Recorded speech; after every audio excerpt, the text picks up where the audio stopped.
Today I wanted to go through one opening, the Sicilian Schwenningen variation, followed by 5 games that people have sent in, and I think we can just get started. The Sicilian Schwenningen variation is normally done off of a specific move order, which involves black setting up e6, d6, and the knight on f6. The knight to c6 is not played.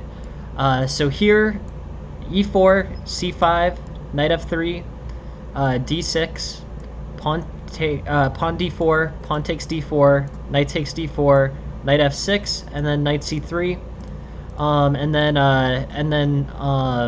e6.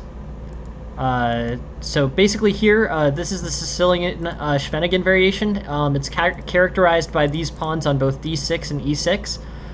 It's pretty strong, solid. Black is making kind of a less aggressive play for space in the center and more just trying to have solid control over the fifth rank. But overall here, black is in fairly good, black is in fairly good position, but white still has the initiative. It's a solid, very heavily analyzed opening for both white and black.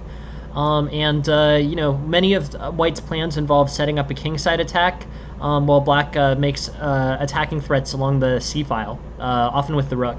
The knight sometimes plays to c6 and exchanges on the c-file on c6. If that's played, then the pawn takes on c6 eventually, either before or after the bishop takes, depending on how much of the pieces are neutralized. But then the rook gets set up on b8. And has an open line on the b2 pawn. So overall, it's a solid opening, very playable, and I just wanted to take a look at some of the main lines. There are a total of 6 different possible main lines. The lines that I know the best are bishop e2, g4, and bishop to e3. Probably bishop e3 being the one that I'm the most familiar with. But they're all basically pretty strong, and will offer white good chances, and go with the standard, the standard kingside attack. I guess I would say let's go with g4 because that specific opening theory has the most unique characteristics. This is a really early, attack on the pawn structure for white. White is basically building a kingside attack both before the king has castled and before the bishop even plays to c7 or e7. But the thing about it is basically that the rook's not going to get moved to basically the king's not going to get moved to c8. The king's almost entirely committed to castling on the king side here. So here g4 offers some opportunities for white to basically begin an attack and exert pressure even before the black king castles kingside. With that said, this makes this which is the main line out of the g4 variation, leads to a position that looks fairly uncomfortable for black post castling. I don't know if this is enough to scare black out of castling entirely, but it looks a lot more appealing with the pawns on g4, or a lot less appealing with the pawns on g4 and h4. Hey, S-Park, thank you very much for joining the stream. I think we went over your game this morning, S-Park. I hope that was helpful, or that you got to see it. Yeah, no problem at all, S-Park. Thank you very much for joining the stream, and thank you for participating and contributing material for it. It's really helpful, and I really appreciate you being here. So yeah, gotcha. Yeah, that's no problem at all. No, and actually, that's a good point. Always, look, my goal here is really just to make lessons free and available to everyone. So I'm not offended at all if you guys want to. If the schedule doesn't work, don't feel overly pressured to come and watch live. Feel free to watch video on demand. The thing that's a little bit better if you guys come to the stream live is you can tell me what your thoughts are and we can kind of go over the game together. But I'm not offended at all if the schedule doesn't work super well for you, or there's nothing, or basically it's not good for you on a particular day. We'll still go over your games, and the video on demand will be available for at least 14 days, and hopefully will be available forever once I figure out how to do that correctly. I'm actually in the process this week of making it so that all the lessons get transferred onto YouTube automatically. And then once they're on YouTube, my hope is that they will never get deleted. It'll just be on YouTube forever and always be accessible. But yeah, thank you very much for sending the games, S-Park, and thank you very much for being here. So yeah, so G4 and H4 are big moves for white, basically putting pressure on the king side before the king is even castled. This makes castling seem less appealing to me as the black player, but it still, black still castles king side in a good percentage of these games. Knight to C6, rook to G1, H5, either G takes or G5. I guess I would sort of be tempted to play G5, but G takes seems to be the main line. Now this is just, it's really difficult for black to castle kingside, and it's also difficult for black to castle queenside because the C file is open. So overall, this is tricky. I'll play the main line a few moves later just to see basic ideas in terms of getting the, getting the attack going and whether or not black even bothers to castle.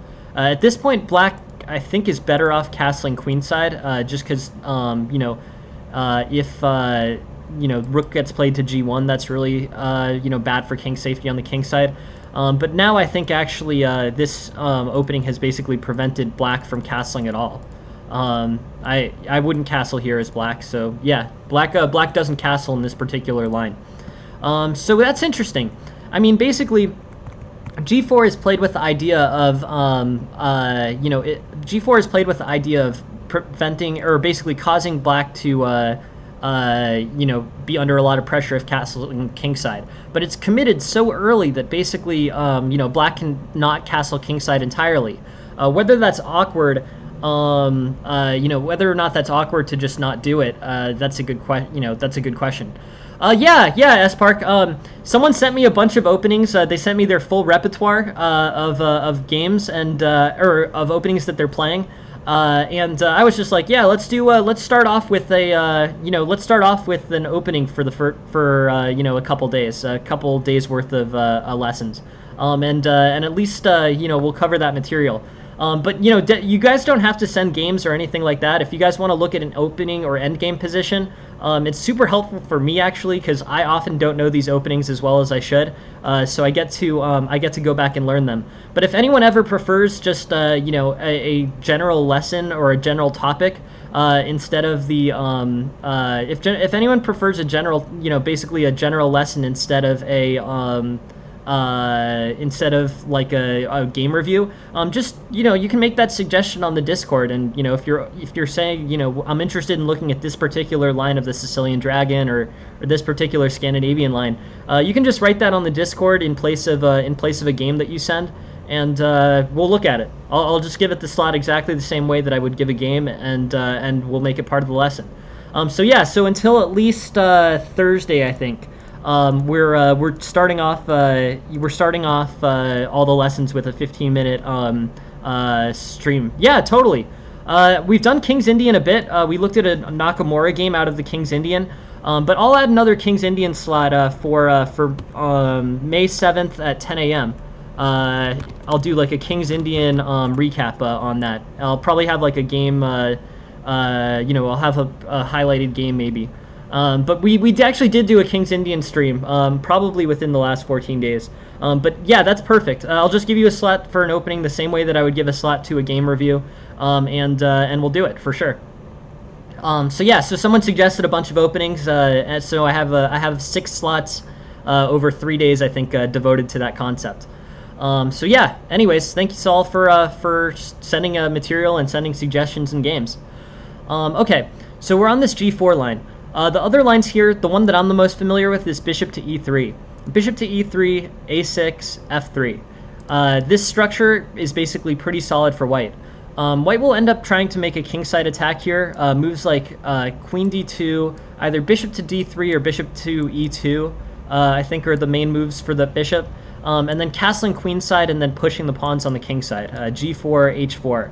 But a much less... basically a much more conservative, play on, the king side. Basically, with G4, which is the second most popular variation here, you're signaling immediately this king side attack.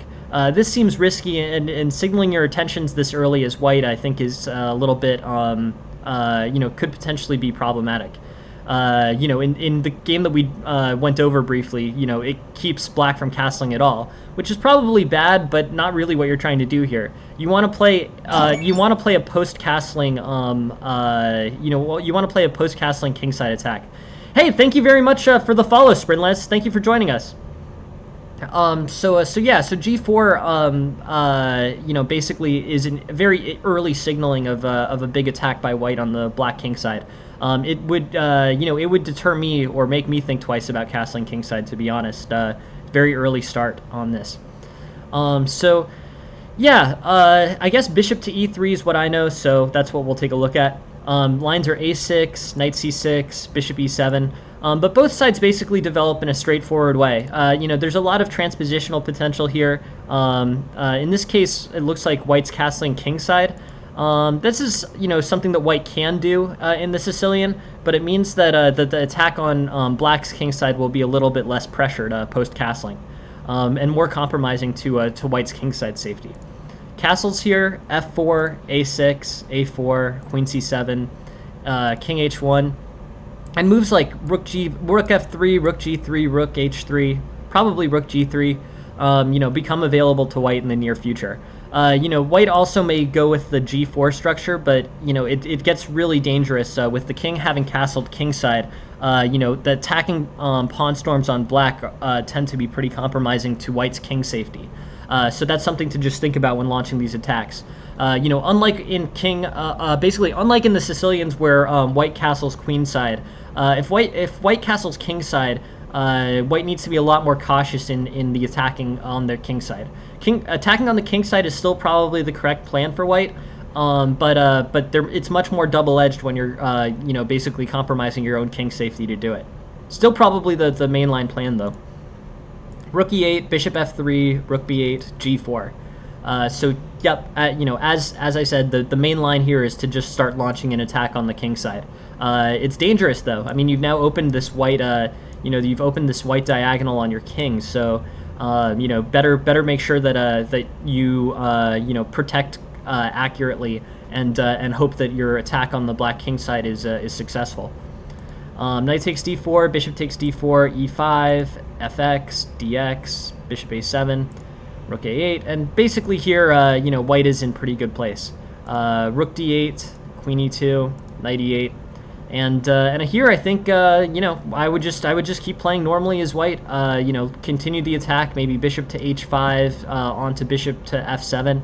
But overall here, I think it's pretty solid. Bishop to e3, bishop to e6, bishop to g4. And basically here, you know, queen f2. This sacks a full exchange in a main line. I guess it's a trade because this bishop takes f1. This bishop, you know, basically white can play bishop to g3. But anyways, we've gone way down a particular line here. But I don't think that in the Scheveningen Sicilian, the bishop e2 and the bishop e3 lines are really too differentiated. They're basically the same concept. So I would say in terms of the Sicilian Scheveningen, there's three main variations here. Bishop e2, g4, bishop to e3. And I don't think, you know, I think bishop e2 and bishop to e3 sort of transpose into each other pretty frequently. They're sort of, you know, general developing ideas. The attack's going to be launched from the king side, but g4 diverges from the other two by launching it so early. Let's look at bishop e2.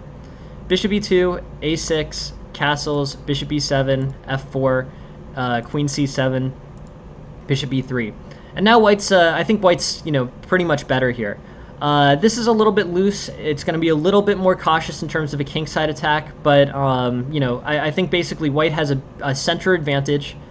So, you know, when they talk about the small center of the Scheveningen, this is it with the d6 and e6. You know, there's a dispute over the fifth rank, but white controls the fourth rank and has a space advantage. Good opportunity to move out his pieces. Bishop e3, bishop f3, and white's overall looking pretty good. Nothing particularly surprising here. Yeah, looks good for white. You know, basically a straightforward position where white has a spatial advantage. And in the Sicilian, you know, g4 will eventually get played. We can just keep going through a few moves, but g4 is coming for sure. Here you go. But yeah, this basically is White's plan. White has a pre-made plan to attack on the king side. He does it in most of the openings. G4 signaling this super early sometimes deters Black from castling king side at all. But overall, if White can create an early attack, he's in pretty good shape. Black will respond by trying to start play along the queen side here, but overall, it's these plans are pre-made. They're pretty well established and consistent throughout most of Schwenningen theory. Awesome. Yeah, thank you very much for the suggestion, and onto the games for analysis. I hope that helps, and we're just really scratching the surface on things that many Grandmaster books have been written about. But this gives an overview of the main general lines: G4, Bishop E2, and Bishop E3 on White's sixth move, and the defining characteristic, this E6 D6 structure. Cool. Awesome. So the next one is from Lev Saez. I will pull that up right now.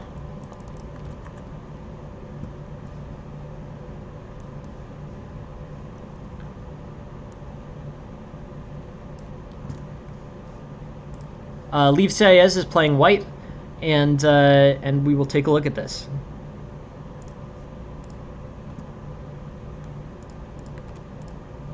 So this is the Indian. This is an Indian game. Lev is playing White, so we'll take it from his perspective. But it is going to be a standard Indian position with D6, G6, and Knight F6. This is an aggressive way for White to play, or for Black to play this. This is a really early push of E5. Here, I think E5 basically potentially trades off the queen on D8 and disrupts the king position. I haven't seen much of this actually. So let's just look at the opening book. Knight F3, Knight C6 is already a little weird. Usually it's G6, and then this is like the Indian game position, or modern or Indian or whatever. But here E3, Bishop G7, H3, Indian game position. This game instead went Knight F3, Knight C6, and then White plays the relatively neutral E3. And then Black plays something completely out of the opening book, E5. I think E5 trades off the queen on D8, if I'm not mistaken. So pawn takes, and then queen takes D8, and Black is already in basically under some pressure. So knight takes here, and White's up pawn and a half. So yeah, this line simplifies in the center, but it leads to some pretty quick problems. Black is already down a pawn, and White has a better center for sure. So you've gotten a situation in which Black has basically not played a successful opening, I think. Here, bishop takes, knight takes, knight takes. Black's going to try to generate counterplay. White's king safety here is a little sketchy. But I don't really think Black has enough pieces left to exploit it. Rook to b8 and pressure on bishop to b3. Bishop takes b3 and then rook takes b3 looks pretty good for Black, but I don't think you can really establish a long-sighted attack with only 4 pieces left, 2 rooks and 2 minor pieces. Let's see. Okay. All right, interesting. And then it looks like Black hangs his piece, so that's definitely a problem. But we have one position where it gets close to equality. Here, this knight could go to e4. So let's evaluate this position. Knight e4, rook to d1, and then knight takes f2. And these rooks are getting forked, and basically, Black is in a kind of a tricky situation. Or White is in a tricky situation, about to lose material. Black is still like 2 pawns up and has the ability to advance along this king side or a queen side, but I think it's basically worse with down an exchange. I don't know how the exchange compares to the 2 pawn advantage. Maybe White can advance with c3, king c2, and then rook to d3 and then b4. There are definitely some advancing attempts for White, but it's a lot less easier and well established a plan after the exchange is lost. So bishop takes c4, rook takes c4, and then say rook h1, knight takes, or rook f1, and then rook takes d1. And here it's really very close to equality. The rook can't take c2 because of the knight, and basically white's going to be pushing these pawns on the queen side, hoping to win back either an exchange or queen a pawn.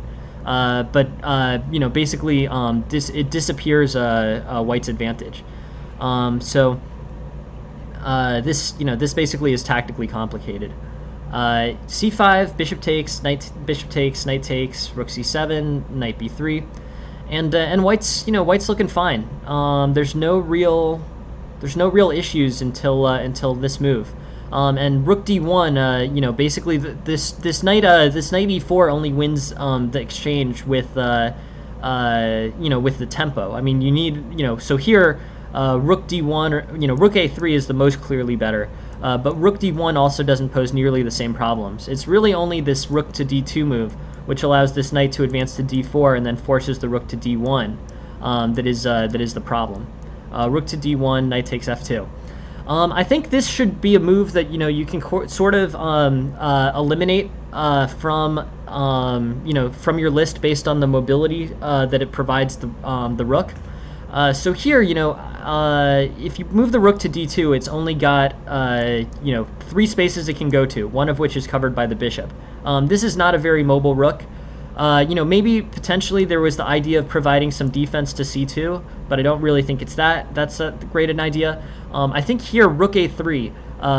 With rook a3, you basically control a whole file and maintain the third rank. So I think this is better. This knight is threatening c2, or this knight is defending c2 against threats, and this rook is much healthier here than it is on rook to d2. If this was played, the exchange would definitely not be lost here. So yeah, rook d2 causes a problem. Black instead hangs the bishop, and I think the game sort of resolves. But in any case, basically, yeah. So this turns out to be a win for white. But I'd like to just point out this one fundamental improvement for white in this middle game strategy. When assessing where the rook should be placed, make sure it's in a place that maximizes mobility. Rooks can, basically rooks are valuable, and in specific cases where they get, limited mobility, they can get basically trapped by a knight or a bishop, or basically like in this case. So here, the limit of the mobility on the rook on d2, should have basically, or was likely to cost white an exchange. So here, right, instead of bishop to a6, which hangs the bishop, the knight can play to d or to e4 and threaten the rook. This is an improvement for the improvement for white that I offer is one that limits the rook's mobility less, limits the basically gives it this open rank instead of this c2 defense. But the c2 defense is fine because the knight is covering it. This overall just improves the rook. Basically, rook a3 improves the rook, rook d2 worsens the rook, just based on the amount of mobility that's provided on the next move. After this, I think the game is basically over. I guess we can spend a little bit more time on the opening, but Black has played a relatively unorthodox opening, so there's not really much opening theory to draw here. The really basically the really important part of this position was right on this game, or basically right at this moment, and it offers something that I think should be a good positional lesson. Bishop plays to c4, rook plays to a3, and the rook controls the a file very cleanly. It also could potentially come back on this file if needed, but probably not. There's no real reason for it to go back. But this rook controls a bunch of squares. This rook controls basically no squares, and then the knight can get in and fork it on f2, since basically rook e2 isn't playable. It's really a question of mobility. That's the issue. So after that happens, basically black is in a pretty good, or white is in a pretty good place with knight to e4 getting missed. But that's the real key part of this position. It's a positional lesson. Otherwise, I think white played reasonably well against a pretty unsound opening.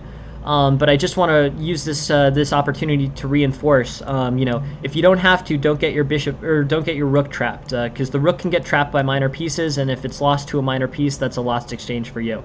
Rook a3 is much better, offers a positional improvement, and should put you in a pretty good position to win this game. Black played something unsound anyways, so there's not really that much there. But basically that was the key position in this game, and that was the key place that offered you improvement. I just want to look at one other way that basically I think White exploited this fairly well, but I just want to play through one of the comp lines here. D takes e5, D takes e5, and then Queen takes d8, and then on King takes d8, Knight takes e5, and then on Knight takes d8, Bishop takes e5. The bishop taking e5 in this case is better because of the threat on c7, which Black will have to resolve. Overall, it's a good position. So basically on Knight c6, on King takes, Knight takes e5, threatening f7. On Knight takes, Bishop takes, threatening c7. But overall, after this point, White has a great position. The only time when it got close to equal was right at that moment where the rook's mobility got limited unnecessarily. But Black didn't play the tactically correct line there anyway. So overall, a solid win for White. And the one thing that I would advise just has to do with, in a time when you're moving the rook, make sure that you're on top of its mobility. Cool. No, of course. Thank you, guys. Sorry for, sorry, just I got stuck in that. So let me look at your comments real quick, Sprintless. Yeah, absolutely. Please send the game, Sprintless, and we will get to it.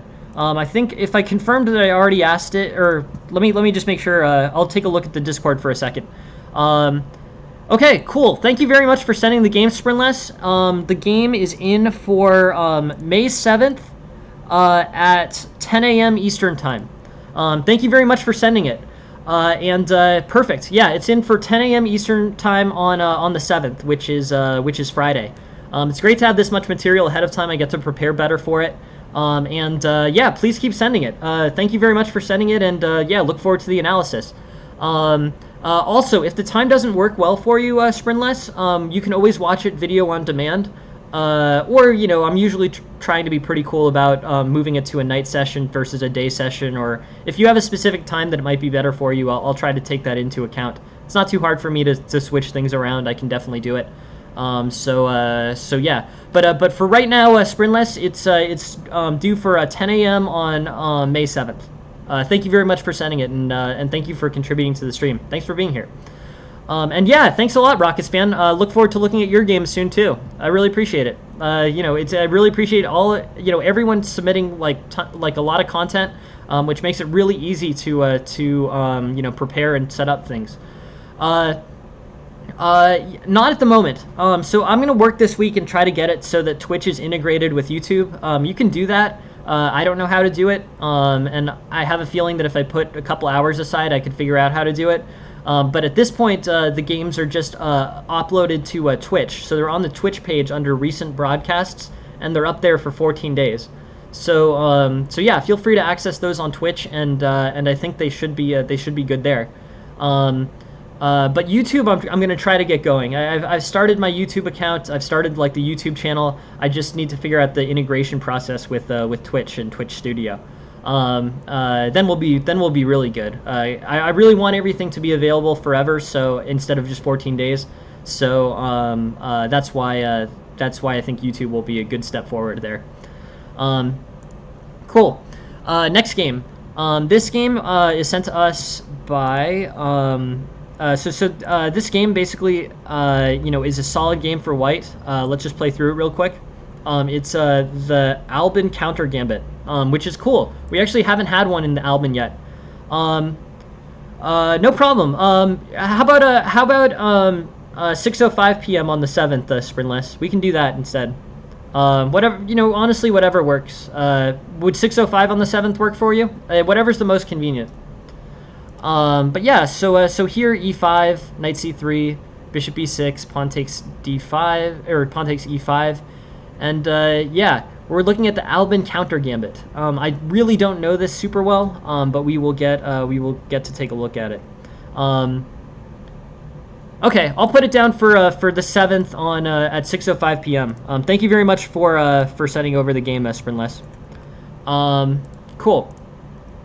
So here, there's d takes e5, knight c3, and c takes d5, all playable moves. In terms of responses in the opening book, d takes e5 is by far the most popular. Basically here, d takes e5 is about 90% option. e3 is also played. C takes d5 is also played, but d takes e5 I think is opening theory's dictation of what the best move should be. Yeah, cool. Thank you for being here, Sprintless. Thank you very much for joining the stream, and feel free to send over any material that you'd like looked at in terms of these games. So d4 is about a 99% move. Cool.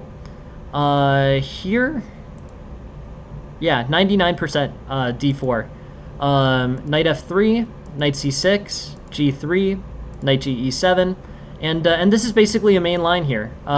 Bishop g2 looks like a 90% option as well, but this plays into a much more kind of reserved, relatively equal Albin counter gambit. White's initiative here is only about 0.8. White is fine after, basically white is fine after bishop g2, but with many other kind of straightforward developing options being acceptable here. Cool. Awesome. So I just wanted to really cement sort of the strength of, the strength of this opening structure. So e5 and d takes e5 is the most popular. On this d takes e5, White's showing almost a 1-point advantage, so I'd recommend d takes e5 against the Albin counter gambit. Black may play d4, which is somewhat of a restrictive position, but you can get more pieces attacking it with knight f3. D takes e5, d4, knight f3, knight c6, g3. White has a few different options here, either g3 or a3 or bnd2 are all kind of straightforward. Basically, other than a3, which prevents bishop to b4, these are straightforward developing moves for white. Cool. So, let's look at this. Knight c3, bishop e6 is an unusual move. This is not, basically this is a deviation from theory. With c takes d5 here, bishop takes d5 here, d takes e5 here, this e5 pawn is going to be retained, and this bishop is getting threatened either, basically directly by the queen and knight. So bishop's probably going to have to move, or c6 will have to be played, or potentially knight e7. But anyways, this was a bad deviation from theory for black. On knight c3, the correct move was c6. Transposing this into something a little bit more normal. Still, d takes e5 is the most popular response. d4, knight e4, queen a5, bishop d2, queen takes, knight g3. I guess this is this is basically a position in which the queen is probably overextended. White has good development, and everything is good here. But anyways, the game sort of continues with white developing normally and black trying to develop as normally as he can. Actually, black's development probably isn't that bad here. He can get his bishops out and knights out fairly easily. And with knight to g3, bishop f5 is no longer available, but the bishop will probably still be able to play to e6.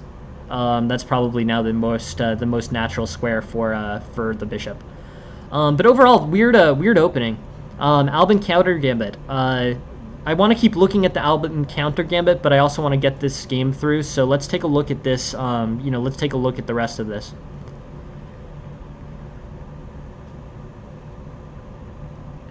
The e pawn looks somewhat isolated, but looks difficult for black to attack without a pawn.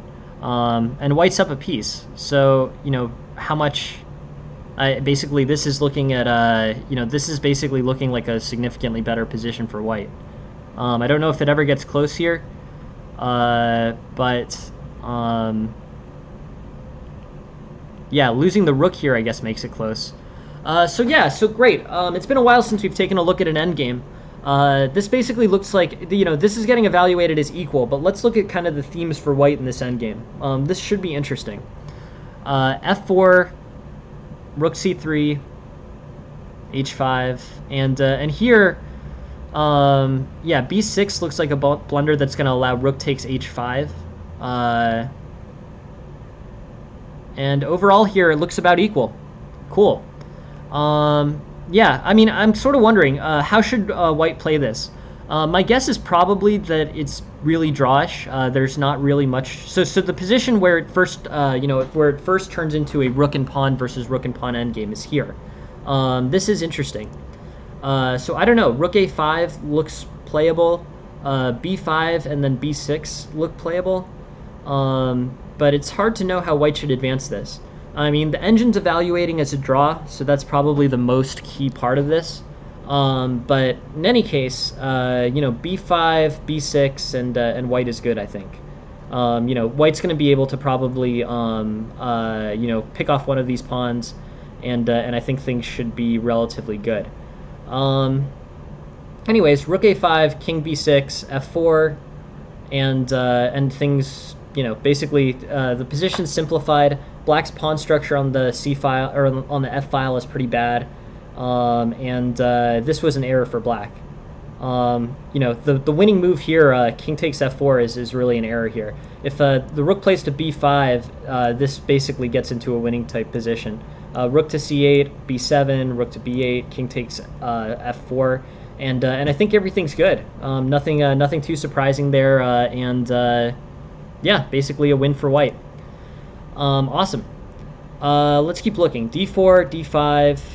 Pawn takes e5, bishop b4. This is just unusual.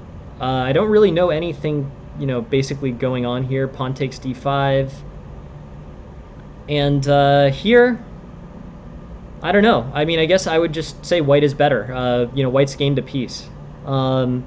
Here, e4 was an error. If knight b takes d5 or d4, then white is still winning, but not losing a piece.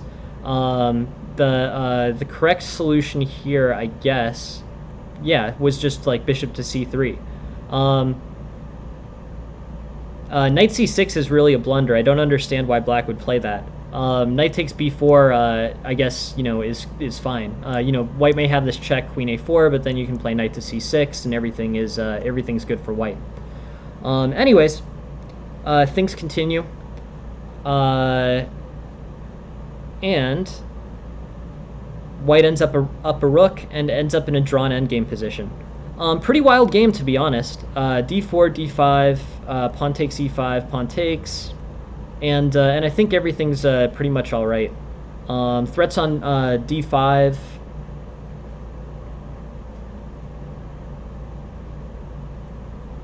And yeah, I mean, basically, black deviated pretty early from an opening, and not really much after that. Hey, thank you very much, Leaf. We went over your game already. It was, I think, the first game that we went over. But thank you very much for sending it, and please keep sending games in the future.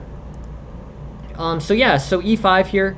I think there's better options like d takes. Basically playing the opening move as opposed to knight c3 offers white better chances. Here I would look at d takes e5, d4, knight f3, knight c6, g3. This is how the Albin counter gambit is played. The main move, the 90% move is d takes e5. I would advise white to play d takes e5 in the future. The main response to that is d4, which is a move that sort of flattens your position. But then you can just play kind of normal developing moves. Knight f3 threatening to take d4. Black defends it, but just basically focus on normal development. I like bishop f4 here, even though it's not really an opening line. G3 is the recommended opening line. Knight ge7, bishop g2, knight g6, castles, and basically, this situation is good for white. White's in a pretty good place here. Bishop e7, I think, is the right idea, and yeah, cool. Yeah, thanks, Leaf. I take online classes as well. I just finished one myself, and started another one. Yeah, so here basically, this is pretty interesting. I don't know, maybe bishop f4 here. If you really want to be materialistic about it, But knight g takes e5, and I still think white has a better, has the initiative here. Knight takes, and this bishop on g2 threatening this a8 diagonal is pretty strong. Let's keep looking. d4, d5, c4, e5, pawn takes pawn, d4, knight f3, knight c6, and then either a3, bishop f4, or knight d2. G3 seemed to work out pretty well. Other opportunities, A3, knight G7, B4, knight G6, but basically just a relatively normal game for white. D takes E5 doesn't seem to create any major tactical issues for white. I think basically white is fine, and everything I think is good. D4, knight F3, knight C6, G3. No issues here. Pretty straightforward advancement for white, and nothing, nothing really, too surprising about this. D4 can be a little bit restrictive, but you have both opportunities to clear it off. You have opportunities to undermine it with E3. Bishop takes E3, but overall, white's in a good place.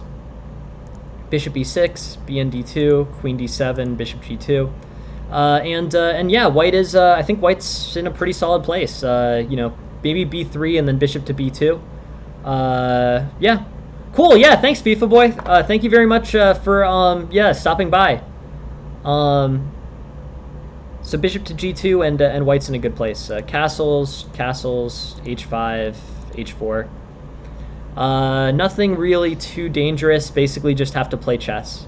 So reinforcing the main point of this opening, since I think this was not the best line for white. An improvement was e5, d takes e5, d4, knight f3, and white is in a good place. Knight c6, g3, a3, or bn d2. All of those are good options for white. Defending straightforwardly and putting threats on d4. You probably will have to give back the e5 pawn at some point, but even if you give it back, you will basically be in a good general position.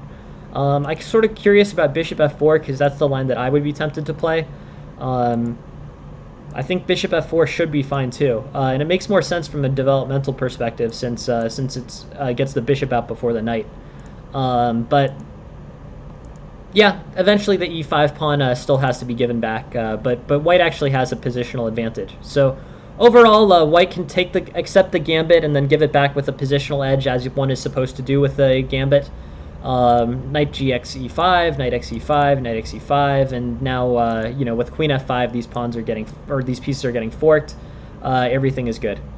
So, anyways, very interesting. I think that's the first game that we've looked at out of the Albin counter gambit, and on to the next one. This one is from Myriad. Myriad 58. He's playing black here, and we will look.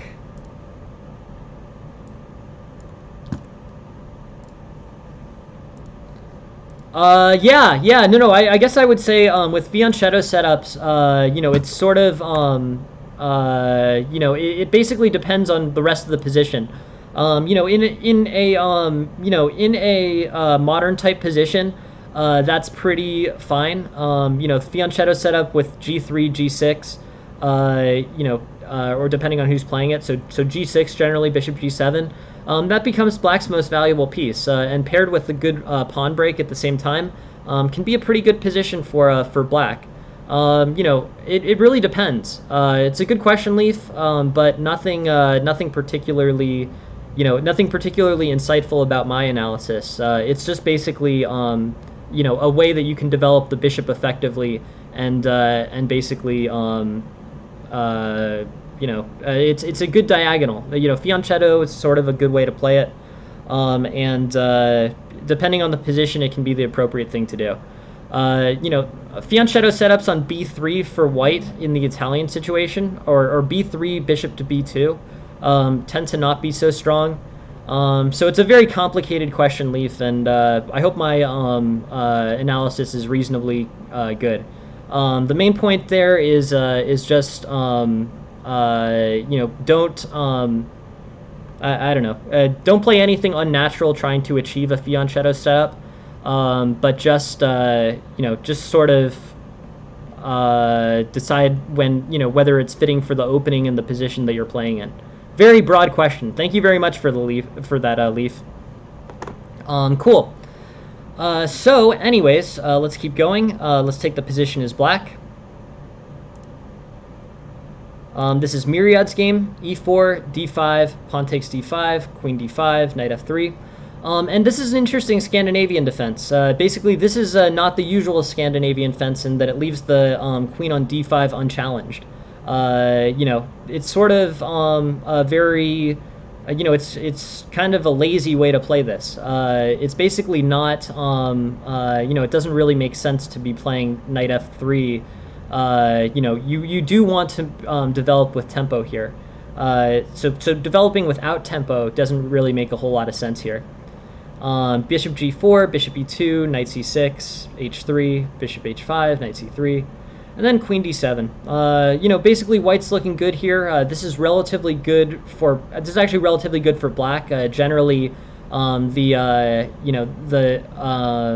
Black strength here tends to basically be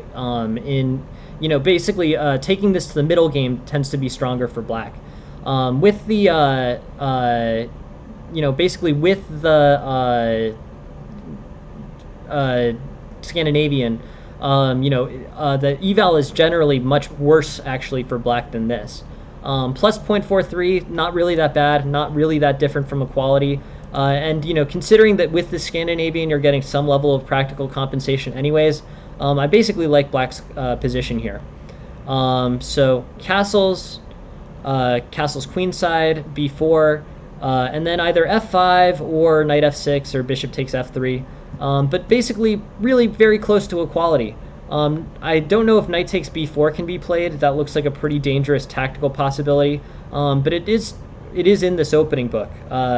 So I guess I'm sort of going to look at the opening book. Sometimes in the Scandinavian, the lines aren't particularly helpful. It doesn't really help that much to evaluate the computer lines in the opening because they're always very favorable to White. The fact that this one is not extremely favorable to White sort of implies that that White is getting kind of a mediocre position. This knight c3 does not really, or this initial knight f3 unchallenging to the queen doesn't really advance White's position in any way. It's just sort of, yeah, I mean, I don't know.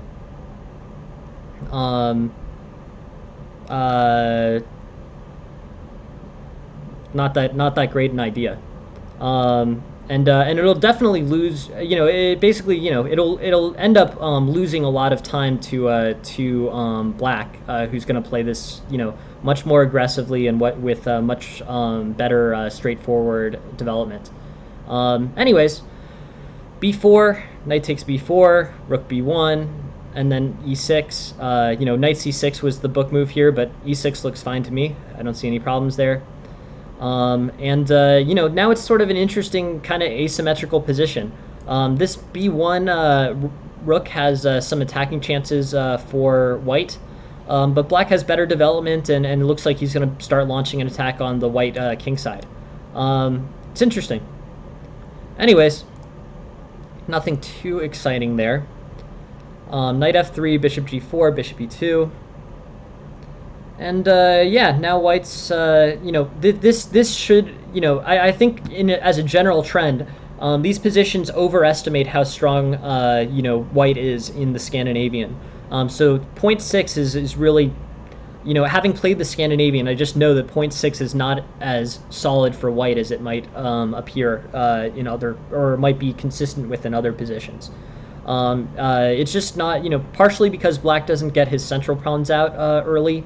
It just ends up being a more favorable, eval for White than I think it often ends up being. You can do an analysis of the Scandinavian, and it'll just slowly go from White's big advantage to something much more towards equality, playing just totally normal moves. Anyways, castles, b4, knight takes b4. Knight takes b4 is kind of aggressive. I mean, opening the b file for the rook probably isn't the best idea, but it is within the opening book, and here, Black I think is just fine. An alternative here, this line, bishop takes f3, knight d4, a4, e6. Yeah, everything's fine. I mean, it's basically, this is an early queenside attack for white, but with straightforward development and potentially bishop takes b4, a5, black's got a pretty good position. Cool. So let's keep going. Knight f3, bishop g4, but no challenges to the queen until this knight c3. Queen d7 is interesting. It's just not what I would look at. I would play queen d6 here. Queen d6 is a little bit worse because, basically it doesn't have c6 played behind it. Frequently, basically in the Scandinavian, the e4, d5, pawn takes, queen takes, bishop g4, bishop e2, and then, going back in this line, queen takes d5, knight c3, queen d6, and then c6. Here, black's basically in an okay place. White is not, worse here. The only move that black can really do the only threat that white can really make immediately is knight to b5, and this is sort of a misplacement. What ends up happening here generally is something like knight to f3 and then c6, defending against b5, and basically black's just fine. No problems for black here. This is a good opening that I can think of at least a few grandmasters have tried in practice. Anyways, let's go back to the game. Black castles queenside very early, which is unusual, and then b4 is played early, partially just to start an attack on the black queen side. Anyways, nothing really here. Tactical defense, I guess. Knight e8 is a blunder. Let's figure out why. After knight e8, knight e5 is definitely a good outpost, but it was a good outpost either way, so the preferred move here was bishop to d6, preventing that knight to e5 outpost. It's kind of impressive. Is that really 5 whole points on the idea that that knight is going to be outposted there?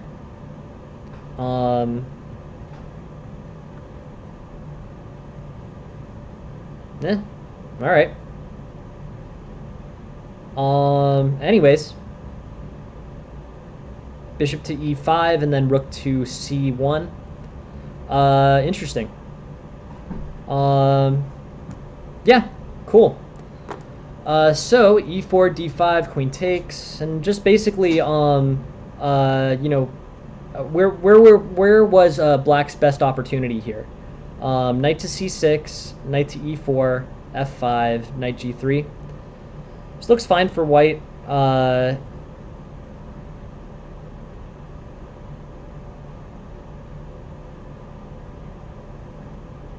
And then black's better, I guess. Bishop takes b7 was not really the best idea. This defensive battery for black, knight a5 and knight to b7, holds up excellently. This really, this is no, this basically is no problem at all for black. There's,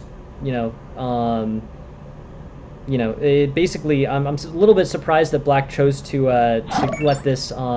Hey, thank you very much. Thank you for following, Angel. I appreciate it. Thank you.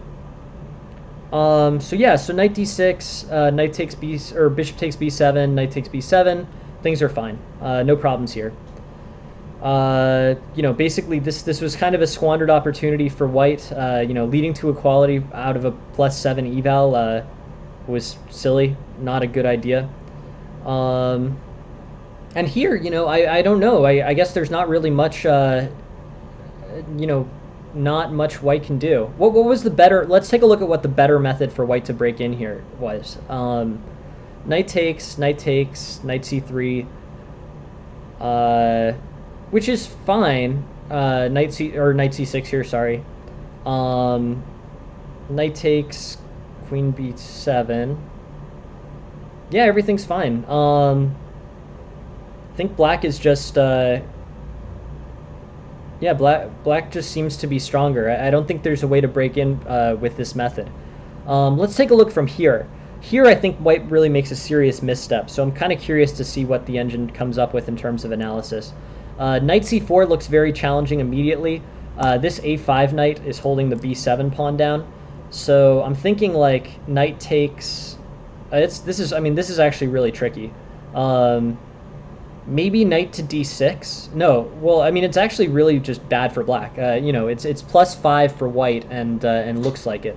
How do you hold b7 here? It's not super clear to me.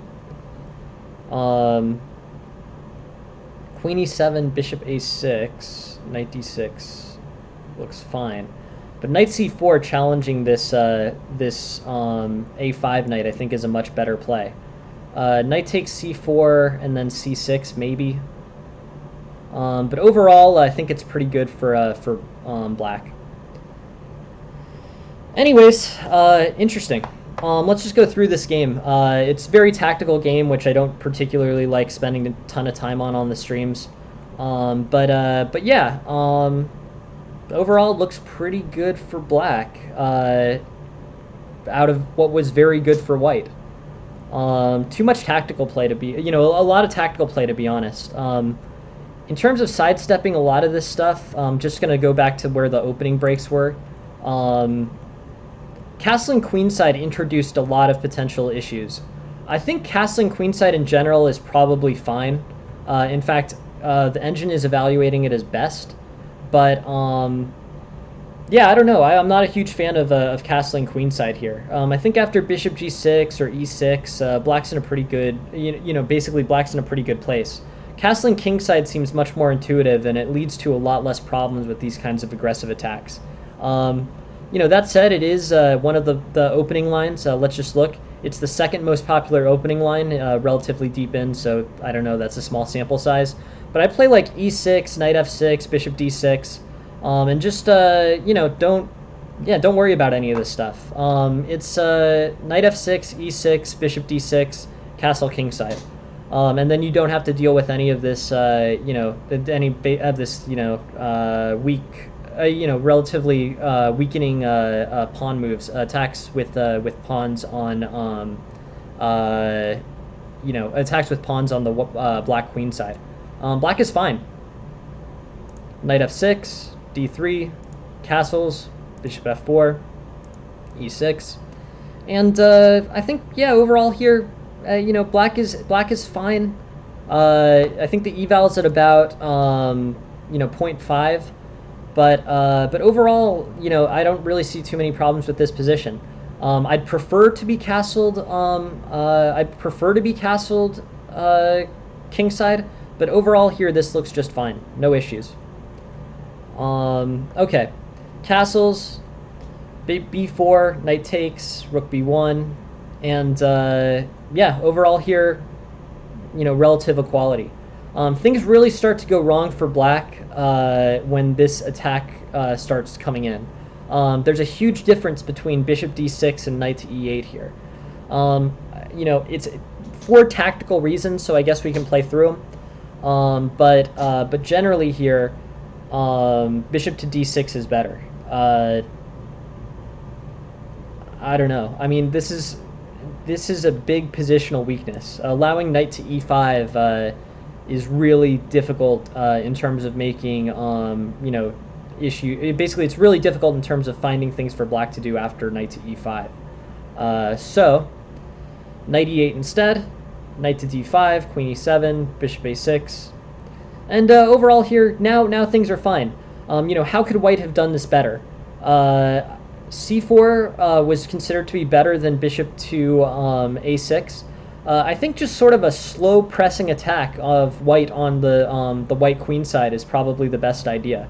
C4, C5, C6 looks fine, and let's, you know, keep going. Knight takes, knight C3. Overall here, I think it looks pretty solid. Just really tactically complicated. The position I'm just interested in looking at is what was better for white. You know, what makes this a +9 position?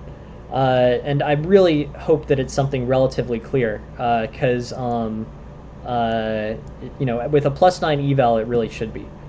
King b8, queen takes a5, b6. I mean, this is a long tactical string of moves. You know, a human would have much more trouble getting this right than the computer does. Uh, okay, I sort of see we're starting to get into the situation where there's going to be some mating threats on the king, but I don't know. I mean, I feel like this is sort of getting biased by Black's extremely limited mobility. I think in terms of practical compensation, Black is basically Black's basically going to be fine. Black has a much better chance of being fine than the engine is evaluating. Knight to c6, knight takes, queen takes b7, and nothing there. Just basically a slightly better position for Black, and I don't know. Looks fine. Knight takes maybe. King, yeah, knight e3 looks like it simplifies.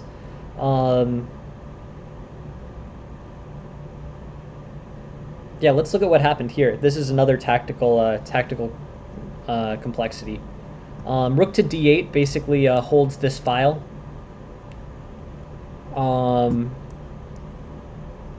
Rook takes d8, knight takes d8, things are fine.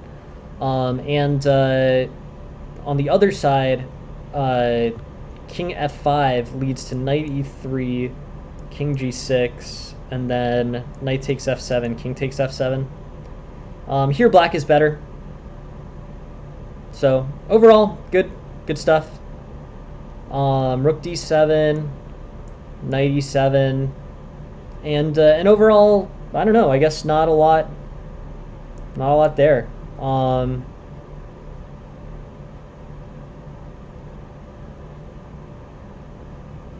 Rook c8 maybe.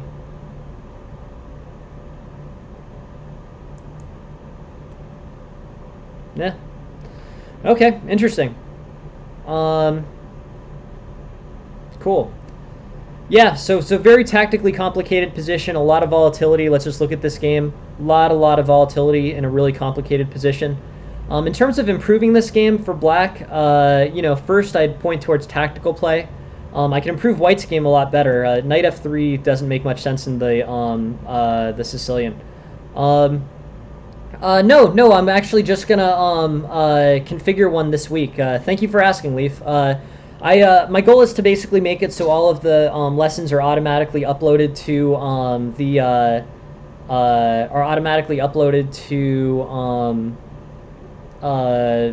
a YouTube channel.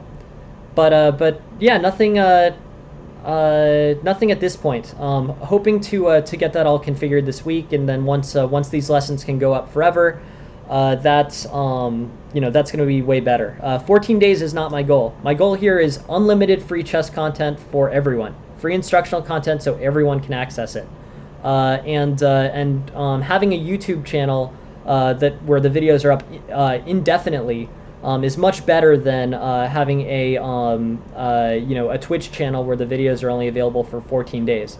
I'm hoping this instruction is helpful to everyone, not just the people who are looking at the games, but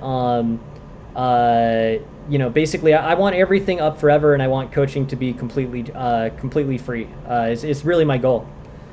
Anyways, nothing particularly, I guess I would say there aren't huge improvements outside of just accuracy of tactical play.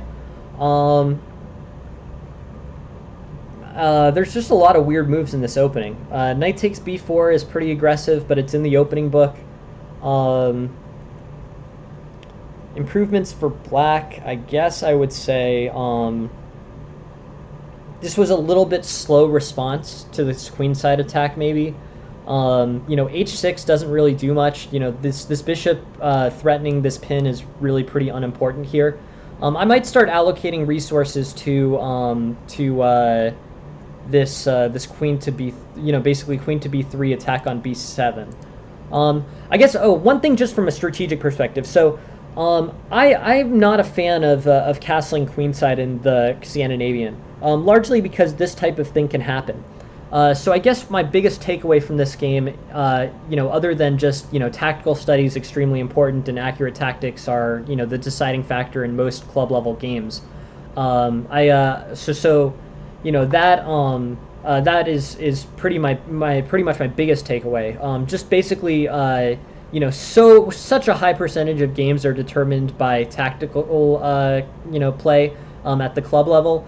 That you should really be studying tactics an hour a day if you're hoping to improve. Like an hour a day for a month would work well. So that's really the biggest decider of this particular game. When you see a game report that's this volatile, the answer is always tactics. Game reports like this mean a very tactical game with some inaccuracy. Yeah, Jack Mack, exactly. Tactics, bam. I love the emote, and that emote is very relevant in this case. That I think is pretty good. That bishop takes e5 idea,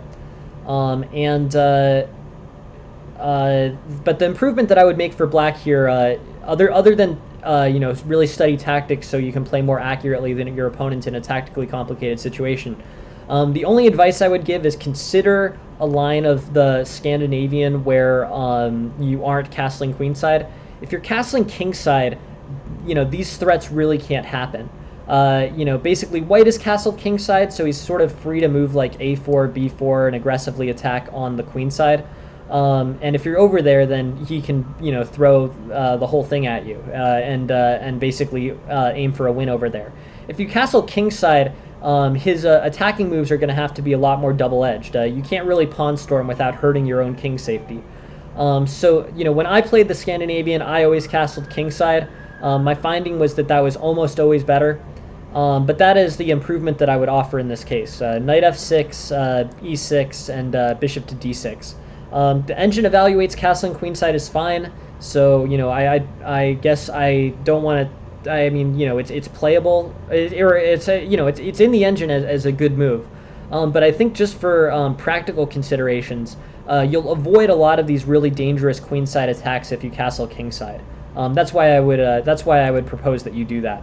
But anyways, that's my suggestion. Try to make it so that you castle a little later and on the king side in the Scandinavian, and I think you'll be in pretty good shape. Anyways, that's that, and on to the next thing.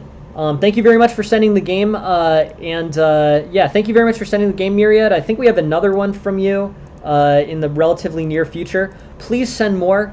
My main advice coming out of that game is that tactics are extremely important. I always say that, but I also think here consider a Scandinavian line where you're castling kingside instead of queenside. I think that's better for you. Anyways, that's my take on that game. It became very tactical and tactical. I can't really teach tactical accuracy. That's just homework that you have to do on your own. Anyways, next one, Kathleen playing as white.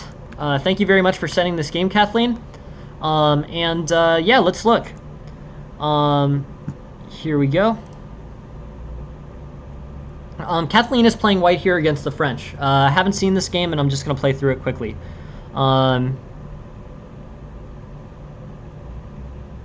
Okay.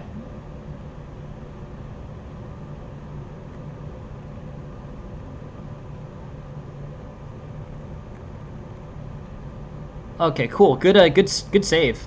Good work. Yeah, nice job drawing this one, Kathleen. I'm gonna start off with something that I think is pretty important. The main theory of the French is if white can hold on to this d4 and e5 pawn, then white is better. If white can maintain those two pawns. Black will play many moves like f6 or c5, trying to undermine them. But if black is unsuccessful, then there's basically white will win if he can maintain d4 and e5. Many of black's moves in the French are to try to disrupt these two pawns. If black can basically clear off one or two of the pawns, he's either going to be equal or better. So you basically never want to do anything as white to disrupt this d4 e5 pawn structure. Even if this pawn appears to be hanging, this is bad from a theoretical perspective. There's just very few lines where it's correct to play d takes c5. because from a fundamental standpoint, the French is based on white being able to retain this d4, e5 pawns. By playing d takes c5, you're sort of doomed to equality here. So yeah, other moves here, knight a3 is surprisingly playable here. It's the #1 move. Bishop to d3, a3. It's really your choice.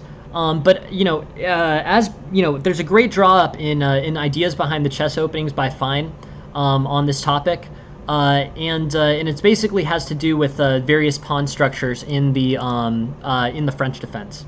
So just keep that in mind.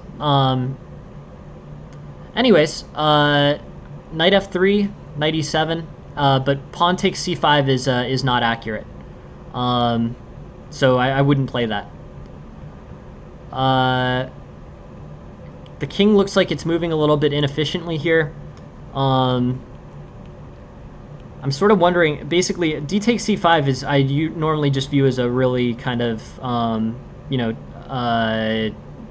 rough move for the white in the French.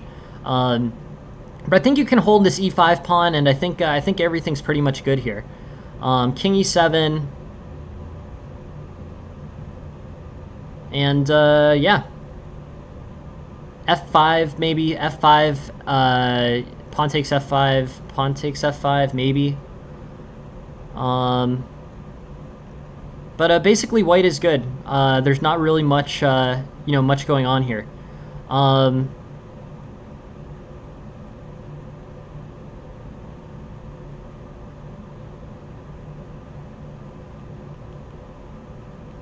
I'm looking at this position. By the time g4 gets played, there's some real issues for white. But let's take a look. Knight g6, and then g5 or f5 potentially. Rook f1 holds this pawn, and moves like f5 I think are good for white. Maybe knight e7, f5, something. But the position's really shifted towards black. The engine here is proposing rook ec8. Rook ec8 attacks this knight. The knight is pinned.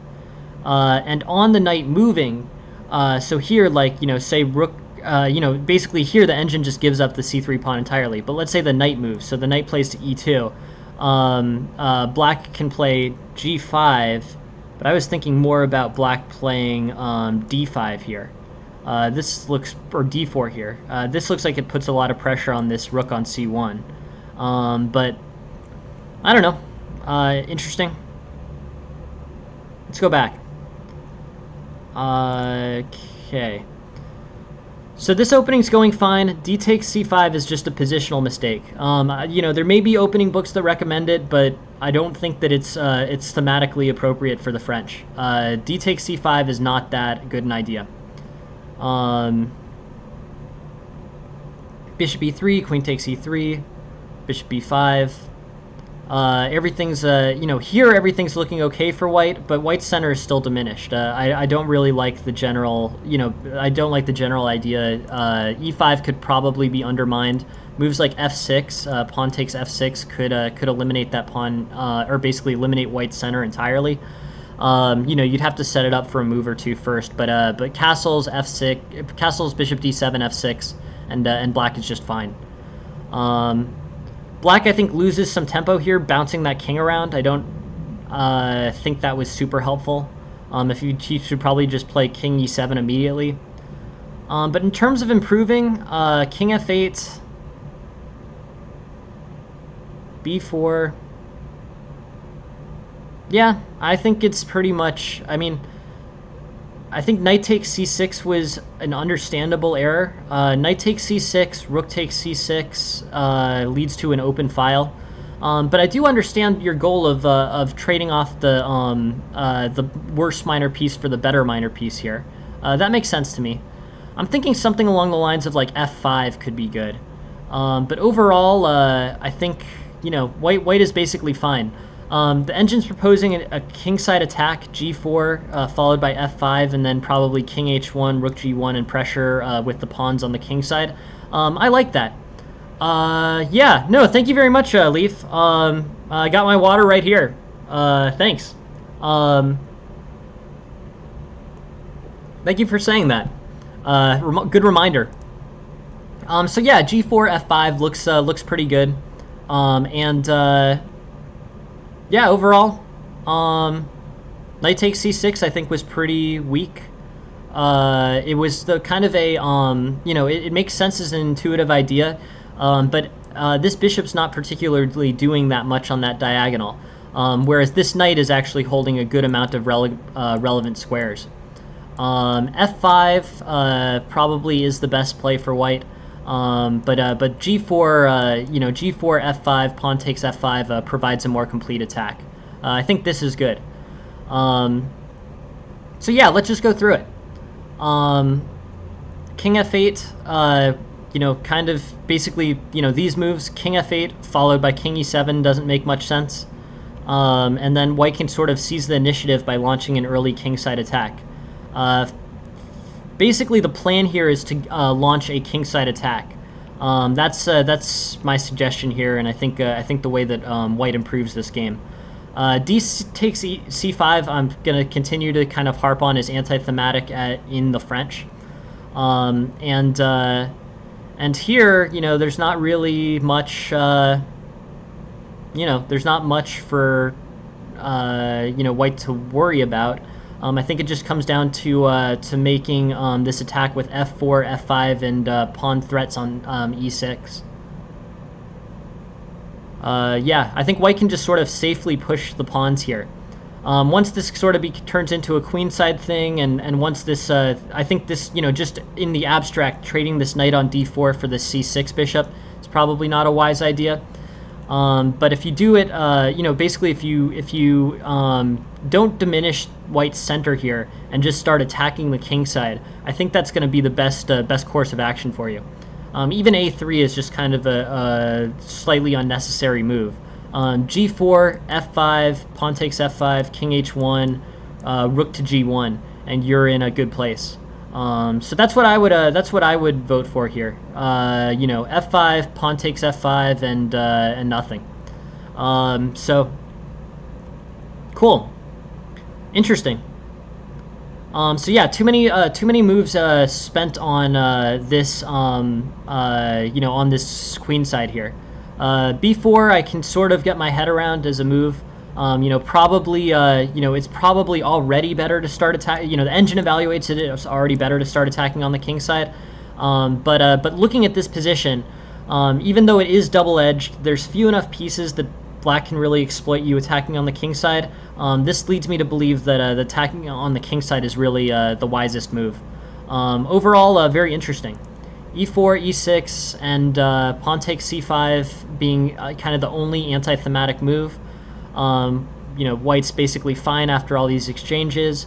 And then, the engine is encouraging you, and I'm encouraging you, keep the pieces on the board, launch an attack, and I don't think black can really successfully respond to this pawn storm. G4, F5, pawn takes F5, and puts white in a pretty good place, and black in a pretty dangerous one. So anyways, very interesting. Yeah, thank you. Thank you very much, Leaf. I hope it's helpful. Mainly the goal here is just, the goal is really to just make chess instruction completely free. It will be free. At the end of the day, I hope that that someone will, stronger than me will be giving free lessons in the same way that I am now. But it's going to happen. So I'm really excited that that I get to work on this early, and I'm really excited that you're here watching this early. Together we can basically make it so that the chess lessons are free and available to everyone worldwide. That's the goal. I'm not saying that that's something that I'll do successfully, but it's something that someone will do successfully, and my hope is that I can help contribute to that larger project. It really can be done, and that makes me really happy. So anyways. Start attacking hard on the king side here, and white will secure a better position.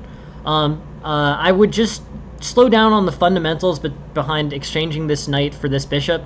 Yes, I understand that it's a the worse knight is weaker than the bishop as a minor piece, but yeah, I think, you know, this knight could potentially be useful for an attack. But more than that, I just think that in terms of comparing the values of these two pieces, this knight is outposted in a very useful way. This bishop is outposted in a pretty unuseful way. So exchanging this knight for this, you know, exchanging this knight for this bishop is not really the best use of it. It's better to save this knight for a kingside attack started by f4, f5. Pawn takes f5, and I think everything's good. Anyways, the game continues, and you know, basically empties a lot. You know, basically f5 ends up being played, and ultimately, yeah, nothing.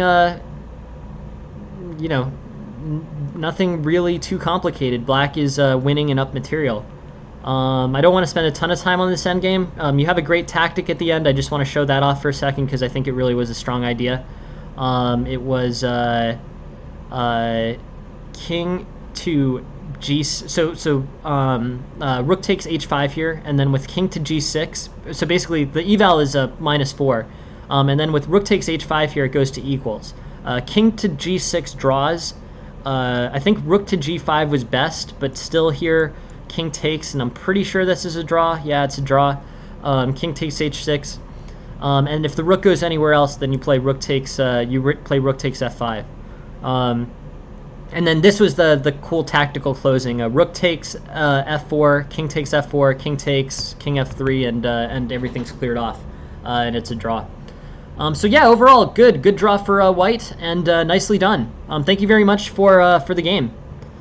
Let's take a look at one more. So this is Till Daniel Noah's game. I hope you're around for this. We rescheduled it from a morning game to an evening game, and we're doing it now. If you're not here, it'll be a video on demand, and I'll remind you in the Discord. So here, cool, awesome. Yeah, thanks, Jack Mac. Yeah, sorry. Sometimes I forget people's Twitch names versus their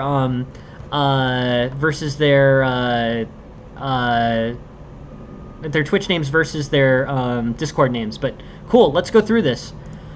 So Vienna game, interesting. Cool. So here we keep doing this, and it's one of those things that we figured out relatively early on in this stream. This f4, you know, is the Falkbeer Gambit. And we've established that there's only one move that's good against the Falkbeer Gambit, and they often don't play it. Yeah, no worries. No worries, Kathleen. I hope that was helpful. Your game was really interesting, Kathleen. I think basically it was, you know, with Kathleen, it was basically, with Kathleen's game, it was basically, I thought that the d takes c5 pawn was, generally anti-thematic in French opening games. It's rare that you can play d takes c5 and not have that basically neutralize your center and have it not lead to equality. And then the other part of that game, you know, basically I thought that was sort of anti-thematic, and then yeah, and then there was definitely some middle game volatility with tactics. Anyways, f4. Pawn takes f4 is not the solution. The correct solution to f4 is d5. D5, pawn takes e5, knight takes e4, knight f3. This is good for white and generally good. So here white is in, you know, basically sorry. So f4, d5, or basically f4. So this is the situation. I was just going through the correct gambit. D5 is the only playable move against the Falkbeer Gambit. We've looked through this a number of times, and it's one of my takeaways from that position. With that, white is showing a slight minus, but it's basically equal. F takes e5, knight takes e4, and then either knight f3 or queen f3, or there's a few options for white. But basically, this plays out as a relatively normal game, and there's not really too many issues for white. It's a little bit worse. But this is black's best response. Every other response to the Falkbeer Gambit, other than d5, leads to a pretty solid minus. Takes f4 is an inaccuracy. I mean, it basically gives white a one-pawn advantage out of the opening. Solid.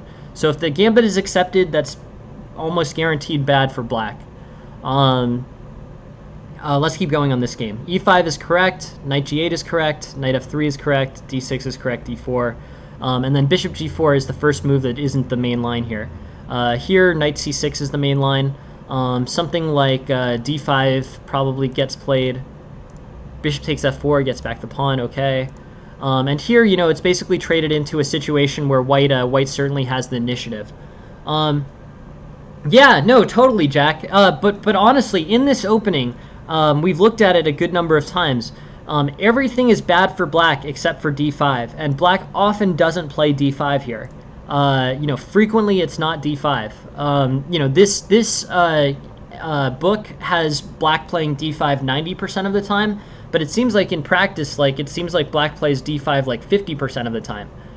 You know, often not playing it. So f4 here, d5, f takes e5, knight takes e4, knight f3, and basically white's in good shape. Maybe, yeah, maybe, but it does make sense for you to keep playing it where you are. No problems there. So here, you know, white's better. Pretty much, you know, just straightforward development here, and white will get a good position. d4, bishop g4 is inaccurate, but not terrible. Just keep developing as white, and you've got a big spatial advantage. Black has no center, by the way. No pawns on either the e file or the d file, and you're in a good place. Queen takes, knight takes, c3, and yeah. I think white's just solid. You can keep playing through this, but yeah, okay. So bishop takes c7. I don't think was the right move. Everything else here I've liked. I think basically you've developed in a normal way, and if you continue to develop in a normal way, castles queenside, rook f1. You know, maybe castles kingside just because it defends you know, this knight. You know, it does sort of suck that you have to give back the b7 pawn, but that's fine too. I guess I would say castles here, and your knight's not, you know, bishop takes knight is not going to be that great. It's not going to double the pawns if that's played, but I don't think you can hold on to the b7 pawn here, unfortunately. Yeah, no. So bishop takes c7, I think, was the issue. Bishop takes c7 and blacks up significantly. Just a full piece. Oh, this is wild. Okay, so then bishop takes f4 is played for pretty much favors white. And then you end up winning. But let's go back here a little bit. E4, E5, and then you're already good after pawn takes f4. Just develop normally, and everything will be fine in this opening.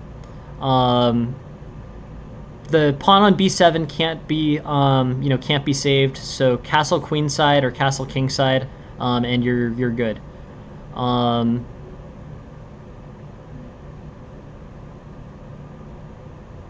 then black hangs this piece back. And then you should be able to draw all this, and now I think you're all right.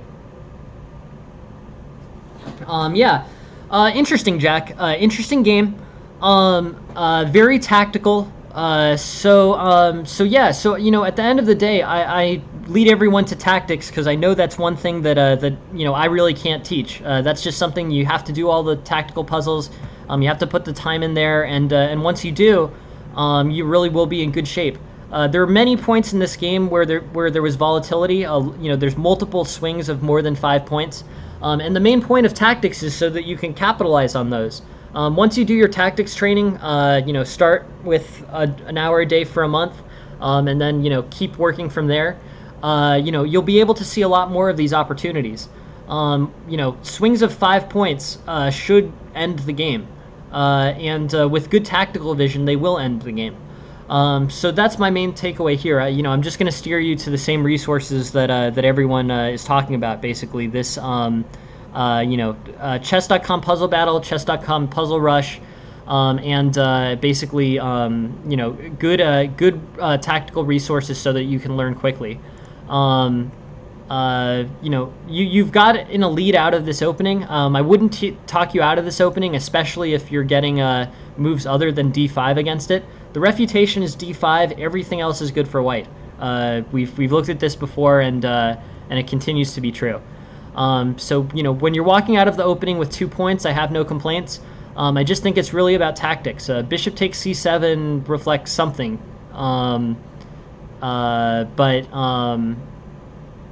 I think, you know, I think it's definitely a move worth avoiding. Just hung a piece. I think with sufficient tactical training, you won't be hanging pieces to one move combinations anymore. You'll see them a lot better. But that's really where this game was decided. I think the opening is fine. You can stick with it. You can definitely stick with it as long as people aren't playing d5 against it. And overall, you're in a good place. You know you have a very clear and straightforward path forward. Just continue to play the best tactical moves and do sufficient tactical training so that you can you can win against opponents who are playing inferior tactical moves. Not super complicated, to be honest. Just a lot of time you know, spent on that. Cool. Yeah, no, it's interesting. Well, no, I mean, I think as long as you continue to push on that, you know, Jack, it's as long as you can basically make it so that your situation is, you know, one where your opponent is making volatile moves. Tactical study is going to put you ahead in those types of positions. Strongly agree with that general concept. For Puzzle Rush, I guess, you know, to be honest, Kathleen, when I was doing Puzzle Rush, I think only 5-minute was available. I don't even think 3-minute Puzzle Rush was available. So I guess what I would say about Puzzle Rush is if you just play, if you know, it doesn't really matter, to be honest, 3-minute or 5-minute. 5-minute probably takes you to the point where you, you know, where you are seeing more complicated tactics because you can get more in 5 minutes. This, yeah, no, but basically, chess.com Puzzle Rush, I've done a lot less of recently. When I was doing it, it was only the 5-minute option. It's much more important that you actually just spend the time doing it, Kathleen, than, you know, than specifically what you do. You know, you want to be at the point where you're seeing thousands of tactics.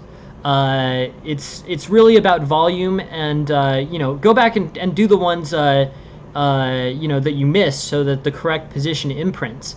But definitely be sure to spend sufficient time on tactics. I think, you know, prior to, or, you know, below 2000, you know, below a 2000 rating, tactics are by far, you know, the most valuable thing. Most games under 2000 are decided by tactical strength. Yeah, no problem. No, I think 3 minutes is fine. Really, just spend a lot of time on it. You know, probably the quicker, the easier the puzzles. You know, probably the more they're helpful at making you careful, and the more you know, and versus basically the more that they'll make you calculate. So, like, if you're doing more you know, if you're doing 1500 rated tactical puzzles, you know, those are mostly 1 or 2 move tactics. Those are super good so that you get more careful and that you don't accidentally miss 1 or 2 move tactics in a game. In a 5-minute game, or like 5-minute Puzzle Rush, and when you're doing like 2100 level tactics, those were, you know, mates in 3, wins in 3, you know, positional improvements. Those are way more subtle. So those are good for calculating and for longer games. But both are skills that I think are super helpful to have, and super helpful to have as much of as you possibly can. Both the you know, the tactics where you have to be careful, and the tactics where you have to calculate. And the higher level tactics are better for calculation, the shorter ones are better for just attention. But both are skills that you want to have, particularly at fast time controls. So that's sort of my advice on that. Yeah, and I think Jack's position is also pretty similar to that. It's really just about tactics until you get to about 2000. You know, you will have to go back at 2000 and you know, get a better understanding of the position.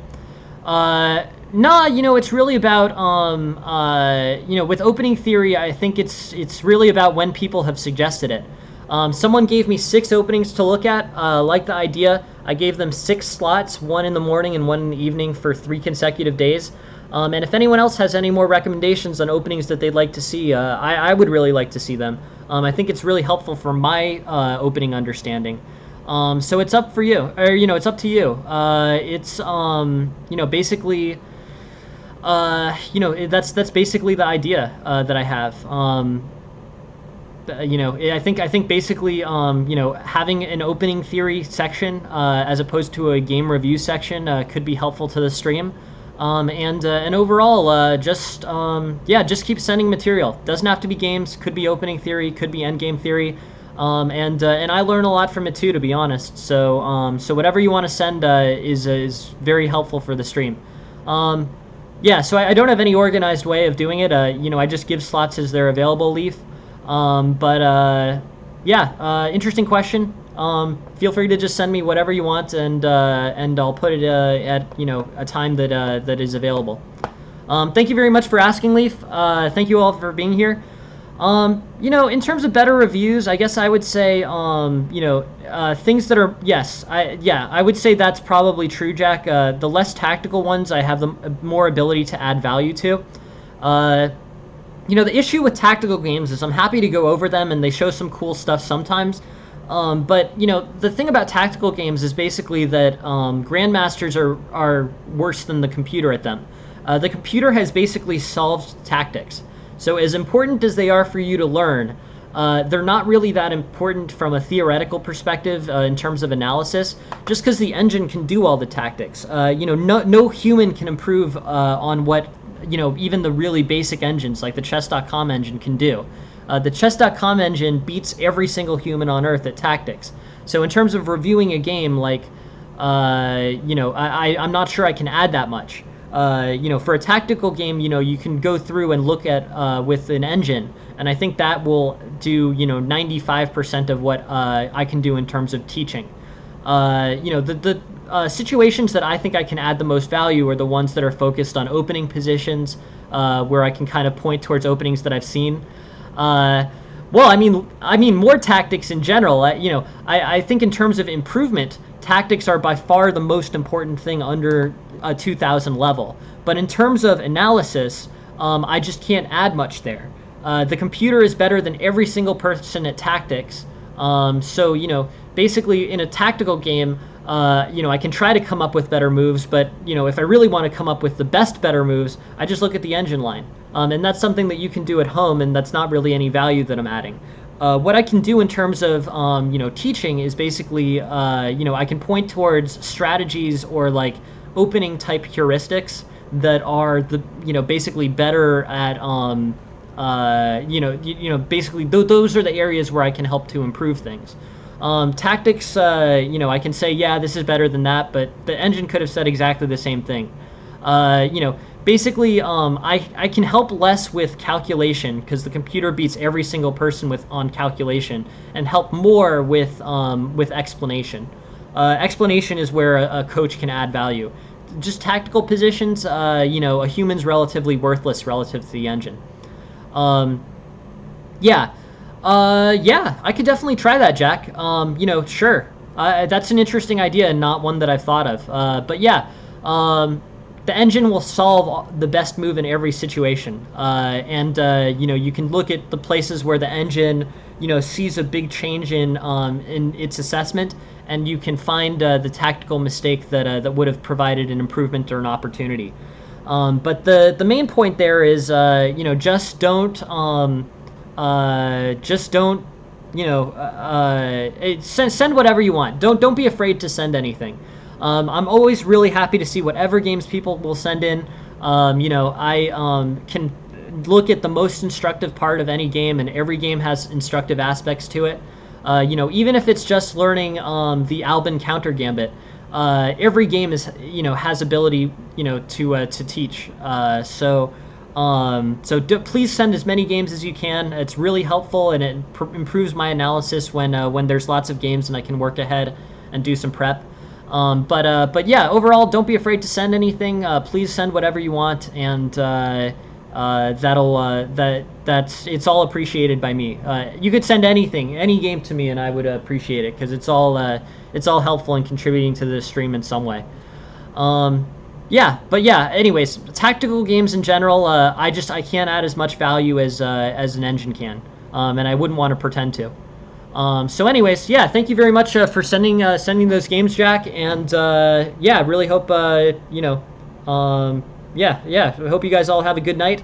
My next stream is at 10 a.m. tomorrow morning, and look forward to seeing you there. Thank you very much for all sending the games, and I hope this was helpful. Have a good night, everyone. I'll see you later. Bye.